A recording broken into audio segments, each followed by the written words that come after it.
Bonjour à toutes et à tous, voici l'analyse du SP500 et de l'euro-dollar pour le mercredi 24 septembre. Le SP500, après avoir tenté un débordement de cette zone de congestion 1970-2000, débordement à la hausse, a réintégré cette zone et par la même occasion est revenu directement sur le support de celle-ci vers 1970 points.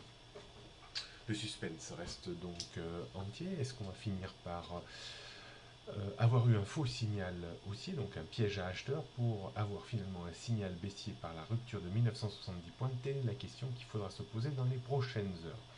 La vulnérabilité du SP500 reste un petit peu plus affirmée ces dernières heures compte tenu de l'impulsion et la volatilité baissière constatée et l'augmentation également de l'indice de la peur, le VIX, hier soir à New York. On sera quand même vigilant sur la rupture en clôture 4 heures et surtout en clôture jour de 1970 points pour pouvoir prédire une baisse de plus grande envergure, au moins en direction de 1930-1940 points. On note toujours un petit peu les mêmes niveaux de résistance, donc 2000-2010 points, borne haute compliquée maintenant à déborder, et le support très important à 1970 points avant les zones de support qui sont au nombre de 4, 1940, 1920, 1900 et 1880, zones qui pourraient être atteintes.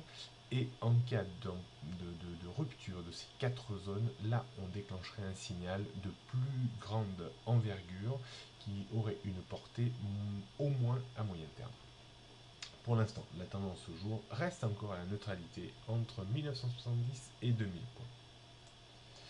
Du côté de l'euro-dollar peine et tarde toujours à engager une phase de reprise technique d'envergure qui pourrait le porter dans la zone des 1,29, 1,30, voire peut-être un petit peu plus haut en cas de débordement de 1,30.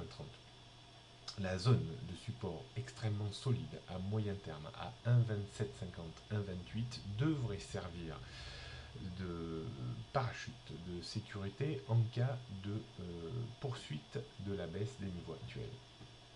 Il faut signaler également toujours l'état de divergence haussière sur l'ensemble des indicateurs techniques style RSI, MACD stochastique, ce qui légitime à un moment ou à un autre une phase de reprise technique qui pourra nous ramener au minimum à proximité des 1,29, 1,30.